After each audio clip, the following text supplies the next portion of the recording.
Hello student, my self बिंदु बाला कुसरिया, department of botany. आज का टॉपिक है microbes in production of transgenic plants. ठीक है, ट्रांसजेनिक पौधों के उत्पादन में सूक्ष्म जीव जो है वो कैसे रोल प्ले करते हैं उसके बारे में पढ़ेंगे। ठीक है, सबसे पहले देखते हैं हम लोग इंट्रोडक्शन।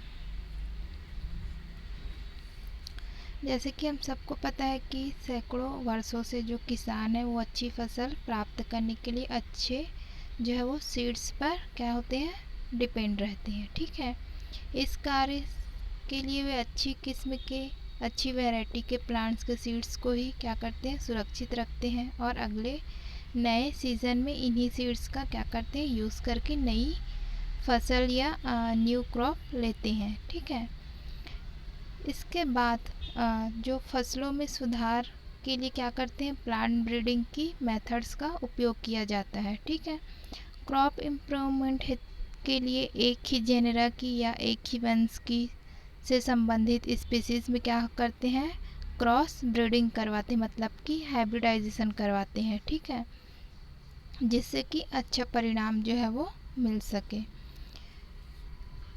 फिर क्या करते हैं, उससे और सुधार के लिए वो क्या करते हैं, हाइब्रिडाइजेशन, म्यूटाजेनेसिस और पॉलीप्लाइडी जो है वो इसका उपयोग किया जाता है। ठीक है, इन सारे मेथड्स का क्या करते हैं,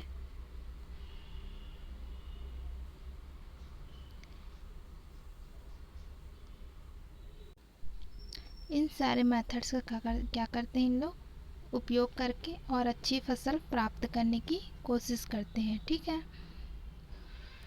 इन सभी मेथड्स के द्वारा प्लांट में जो है वो जेनेटिक वेरिएशन जो है वो देखने को मिलता है। इन्हीं अनुवांशिक विभिन्नताओं या जेनेटिक वेरिएशन के कारण क्या होते हैं, अच्छे परिणाम जो है वो हमको मिलते हैं। ठीक है, वैज्ञानिक जो है वो प्रकृति के साथ साथ क्या करते हैं, जेनेटिक वेरिएशन को उत्पन्न करके अधिक उत्पादन प्राप्त करने के लिए प्लांट सेल्स का कल्चर किया जाने लगा है। ठीक है, मतलब कि वैज्ञानिक मेथड्स का उपयोग करके, ठीक है, साइंटिफिक मेथड का उपयोग करके क्या करते हैं हम लोग, प्लांट सेल्स का कल्चर भी करने लगे हैं। मतलब कि आर्टिफिशियल सेल्स के द्वारा नए प्लांट को क्या किया जाता है, उगाया जाता है। ठीक है, इस टेक्निक द्वारा उत्पन्न वेरिएशन को सोमोक्लोनल वेरिएशन कहते हैं। ठीक है, इस मेथड्स द्वारा प्राप्त, ठीक है, डिज़ायर कैरेक्टरिस्टिक्स वाले प्लांट्स को अलग करके उनका उपयोग जो है वो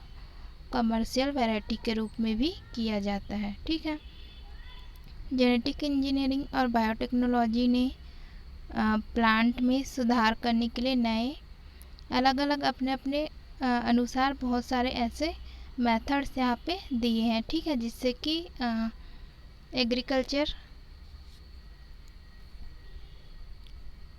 के क्षेत्र में क्या कर सके, अत्यधिक प्रोडक्शन किया जा सके। ठीक है, जेनेटिक इंजीनियरिंग की विभिन्न टेक्निक के द्वारा विशिष्ट जीन्स या स्पेसिफिक जीन्स को एक जीव या पौधे के जीनोम से दूसरे पौधे के जीनोम में क्या करते हैं, आसानी से हम लोग ट्रांसफ़र कर सकते हैं। ठीक है, इस प्रकार जेनेटिक इंजीनियरिंग के विभिन्न टेक्निक्स के द्वारा तैयार किया गया ऐसा प्लांट जिसमें अनरिलेटेड ऑर्गेनिज्म के जीन्स पाए जाते हैं उसे हम क्या कहते हैं, ट्रांसजेनिक प्लांट्स कहते हैं। ठीक है, ट्रांसजेनिक प्लांट्स डेवलप करते समय एक प्लांट्स के जीन्स को दूसरे प्लांट्स के जीनोम में क्या करते हैं, ट्रांसफ़र किया जाता है।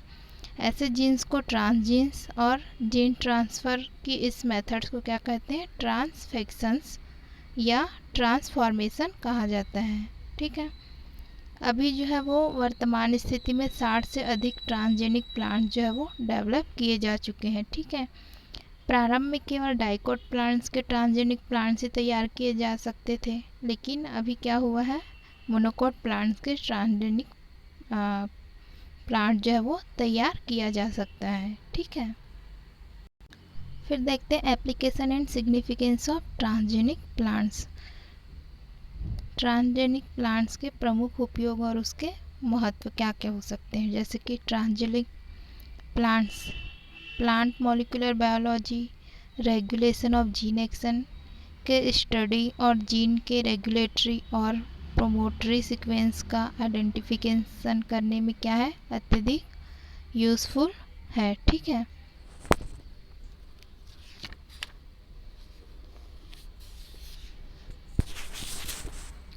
ये प्लांट्स के मेटाबॉलिक पाथवे और जीन फंक्शन के सिस एवं ट्रांस एक्शन के स्टडी में भी यूज़फुल है। ठीक है, ट्रांसफॉर्मेशन क्रिया द्वारा उत्पन्न किए जाने वाले ट्रांसजेनिक प्लांट्स के एग्रोनॉमिक कैरेक्टर जैसे कि स्वस्थ प्लांट्स का डेवलपमेंट, प्रोडक्शन कैपेसिटी में ग्रोथ हो जाती है। ठीक है, ये सब ट्रांसजेनिक प्लांट्स में हर्बिसाइड्स, इंसेक्टिसाइड्स के लिए जो है वो प्रतिरोधी शक्ति का विकास करने वाले जीन्स का ट्रांसफॉर्मेशन किया जाता है। ठीक है, इसलिए पौधे जो है वो स्वस्थ रहते हैं और इनका डेवलपमेंट जो है वो तेज़ी से होता है। ठीक है, इन प्लांट्स में प्रोडक्शन की गुणवत्ता में सुधार से संबंधित जीन का ट्रांसफॉर्मेशन किया जाता है। ठीक है, जिससे कि प्रोडक्शन और प्रोडक्टिविटी की गुणवत्ता की दृष्टि से ये क्या होते हैं, प्लांट जो है वो अत्यधिक महत्वपूर्ण होते हैं। ठीक है, ट्रांसजेनिक प्लांट्स में विशिष्ट प्रकार के जीन्स का ट्रांसफ़र करके ऐसे बायोकेमिकल्स का प्रोडक्शन किया जाना संभव हुआ है। ठीक है, जो कि सामान्य प्लांट्स के द्वारा संभव नहीं था। इंटरफेरॉन, इंसुलिन, इम्यूनोग्लोबिन, बायोपॉलीमर जैसे पॉलीहाइड्रोक्सी ब्यूटेरिक एक्सेट्रा जैसे बायोकेमिकल्स का प्रोडक्शन ट्रांसजेनिक प्लांट्स के द्वारा ही क्या हुआ है, संभव हो सका है। ठीक है, ऐसे ट्रांसजेनिक प्लांट्स का प्रोडक्शन भी किया है जिनमें एंटीजेनिक प्रोटीन की कोडिंग करने वाले जीन्स का ट्रांसफॉर्मेशन किया गया है। जब कोई चूहा इस प्लांट्स के प्रोडक्ट्स का उपयोग करता है तब वह संबंधित पैथोजन के लिए क्या करता है, इम्यूनाइज्ड हो जाता है। ठीक है, इसी आधार पर ट्रांसजेनिक प्लांट से वैक्सीन तैयार करने के प्रयास भी किए जाते हैं और इनमें जो है वो सफलता भी प्राप्त हुई है। ठीक है, फिर देखते हैं हम लोग production of transgenic plants. Transgenic plants का प्रोडक्शन जेनेटिक इंजीनियरिंग पर आधारित प्रोसेस है। ठीक है, इस प्रकार के प्लांट्स तैयार करने के लिए अनरिलेटेड ऑर्गेनिज्म के जीन्स का ट्रांसफ़र किया जाता है। यह ट्रांसफ़र रिकॉम्बिनेंट डीएनए टेक्निक द्वारा किया जाता है। इस टेक्निक के द्वारा किसी जीव के डिज़ायर्ड जीन्स को उसके जीनोम से, ठीक है, स्पेसिफिक टाइप के एंजाइम्स की सहायता से क्या करते हैं, हम उसको काट कर अलग किया जाता है। ठीक है, और इन जीन फ्रेगमेंट को किसी वेक्टर डीएनए के साथ जोड़कर डिज़ायर्ड प्लांट्स या सेल्स के जीनोम में क्या करते हैं, ट्रांसफ़र कर दिया जाता है। ठीक है, इस पूर्ण टेक्निक में कई प्रकार के जो है वो बायोलॉजिकल टूल्स की आवश्यकता पड़ती है। ठीक है, नेक्स्ट देखते हैं tools required for the products of transgenic plants. Transgenic plants के उत्पादन में उपयोग होने वाले यंत्र या टूल्स कौन कौन से हो सकते हैं। सबसे पहले देखते हैं हम लोग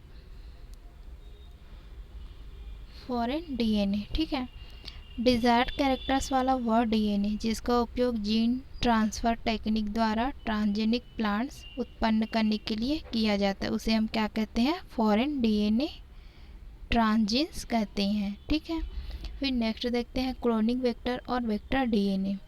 vector DNA circular DNA molecule होता है। ठीक है, वेक्टर डीएनए क्या है, एक सर्कुलर डीएनए मॉलिक्यूल होता है जिसमें सेल्फ डुप्लीकेशन की क्षमता पाई जाती, मतलब कि ये अपने ही समान बहुत सारे डीएनए बनाने की क्षमता रखता है। ठीक है, vector DNA foreign DNA fragment को एक सेल से दूसरे सेल्स या फिर एक ऑर्गेनिज्म से दूसरे ऑर्गेनिज्म में ट्रांसफ़र करने का कार्य करता है। ठीक है, इन वेक्टर डीएनए में विशिष्ट प्रकार के जीन्स पाए जाते हैं जो कि ट्रांसफॉर्म सेल्स और टिश्यू को रिकॉग्नाइज करने का कार्य करता है। ठीक है, ऐसे जीन्स को मार्कर जीन कहते हैं। ठीक है, हायर प्लांट्स में जीन ट्रांसफॉर्मेशन के लिए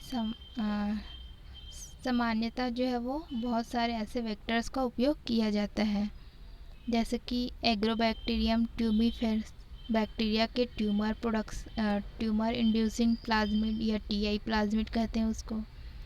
फिर उसमें सेकंड यूज होता है एग्रोबैक्टीरियम राइजोजेंस बैक्टीरिया के रूट इंड्यूसिंग प्लांट्स या फिर उसको आरआई प्लाज्मिड कहते हैं। ठीक है, नेक्स्ट है डीएनए वायरस, जैसे कि cauliflower mosaic virus, gemini virus, tobacco mosaic virus, brome mosaic virus. ठीक है, जो जो वेक्टर्स में ये कैमवी केवल क्रूसीफेरी फैमिली के पौधों पर ही इन्फेक्शन करता है। ठीक है, अतः इसका होस्ट रेंज जो है वो सीमित होने के कारण इसका उपयोग भी हम सीमित रह जाता है। ठीक है, सीमित तरह से करते हैं।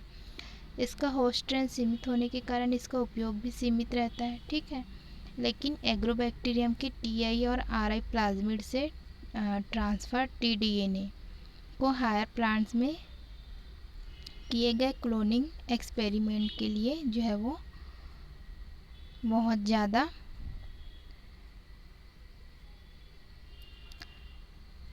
प्रोबेबल वेक्टर माना जाता है। ठीक है, एग्रोबैक्टीरियम के प्लाज्मिड की सहायता से इनेक्ट या फिर ट्रांसफर प्लांट वायरस को प्लांट सेल में इंजेक्ट कराने में सफलता प्राप्त हुई है। ठीक है,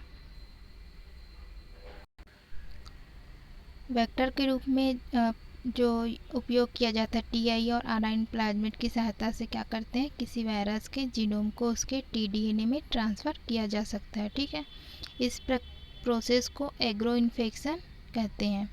यह प्रोसेस जो है मोनोकोट और डाइकोट दोनों प्रकार के प्लांट्स के लिए क्या होते हैं, उपयोगी होते हैं। ठीक है, नेक्स्ट देखते हैं हम लोग DNA cleavage and ligating enzymes. DNA cleaving and ligating enzyme desired character वाले जीन्स को उनके जीनोम से, ठीक है, अलग करने और उसे दूसरे ऑर्गेनिज्म के जीनोम या प्लाज्मिड्स के साथ जोड़ने के लिए विशिष्ट प्रकार के एंजाइम्स का उपयोग किया जाता है। ठीक है, जिसे हम रेस्ट्रिक्शन एंडोन्यूक्लियस और डीएनए लाइगेज एंजाइम कहते हैं। ठीक है, रेस्ट्रिक्शन एंडोन्यूक्लियस एंजाइम क्या करता है, डीएनए के फ्रेगमेंट डीएनए को छोटे छोटे फ्रेगमेंट में तोड़ने का काम करता है, और डीएनए लाइगेज एंजाइम क्या करता है, वो उसको जोड़ने का काम करता है। ठीक है, दोनों के बीच के गैप को क्या करता है, वो फिल करता है। ठीक है, नेक्स्ट देखते हैं टारगेट सेल्स। वे सेल्स जिनका उपयोग जीन ट्रांसफ़र के लिए किया जाता है उन्हें ही हम क्या कहते हैं, टारगेट सेल्स कहते हैं। जीन ट्रांसफ़र एक सेल के ट्रांसफॉर्मेशन के लिए, ठीक है, ऐसी सेल्स का क्या करता है, वो सिलेक्शन करता है जिसमें रीजनरेशन की जो है वो कैपेसिटी पाई जाती है। ठीक है, इस प्रकार सेल्स की पहचान करना एक कठिन कार्य होता है, फिर भी साइंटिस्ट ने इस प्रकार के टारगेट सेल्स और उनके रीजनरेशन की मेथड्स की खोज करने में क्या की है, सफलता प्राप्त की है। ठीक है, ये सेल्स रीजनरेशन की प्रोसेस द्वारा डेवलप होकर एक ट्रांसजेनिक प्लांट्स को क्या करते हैं, रिप्रोड्यूस करते हैं। ठीक है।